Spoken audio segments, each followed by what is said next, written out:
மாதம் வெறும் 3999 ரூபாய்தான்.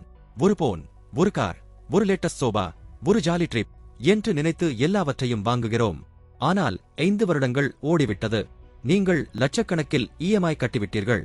இன்று உங்கள் சொத்து மதிப்பு என்ன? ஒருவேளை மைனஸில் கூட இருக்கலாம். கசப்பான உண்மை என்னவென்றால், கடன்கள் உங்களுக்கு உதவவில்லை. அவை உங்களை ஒரே இடத்தில் கட்டிப் போட்டிருக்கின்றன. கடன் என்பது எக்ஸ்ட்ரா பணம் கிடையாது. வங்கிகள் உங்களை ஒரு நிமிடம் பணக்காரராக உணர வைக்கும். ஆனால் நீங்கள் சம்பாதிப்பதற்கு முன்பே உங்கள் உழைப்பு பங்கு போடப்படுகிறது.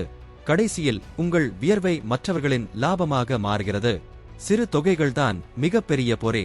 3999 என்பது சிறியதாக தெரியலாம். ஆனால் 5ஐ ஒன்றாகச் சேர்த்தால் உங்கள் பாதி சம்பளம் காலி. நீங்கள் அதன் விலையை மட்டும் இழக்கவில்லை. அந்த பணத்தை முதலீடு செய்திருந்தால் அது என்னவாக மாறியிருக்கும் என்ற வாய்ப்புச் செல்வத்தையும் இழக்கிறீர்கள். அடுத்து கிரெடிட் கார்டுகள். இது இலவச பணம் போல தோன்றும். ஆனால் வட்டி விழும்போதுதான் வலிக்கும். 30% வட்டி.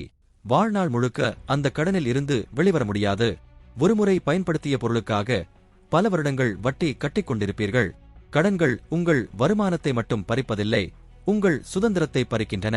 கழுத்தில் இஎம்ஐ தொங்கும்போது உங்களுக்கு பிடிக்காத வேலையை விட முடியாது, ரிஸ்க் எடுக்க முடியாது. நீங்கள் வளர்ச்சிக்காக உழைக்கவில்லை. அந்த மாதையை சமாளித்து இந்த சுழலில் இருந்து எப்படி தப்பிப்பது? 1. உங்கள் கடன்களை நேர்மையாக ஒரு பேப்பரில் எழுதுங்கள். உண்மையை நேருக்கு நேர் பாருங்கள். 2. அதிக வட்டி கடனை ஆக்ரோஷமாக அறுத்தெறியுங்கள். 3.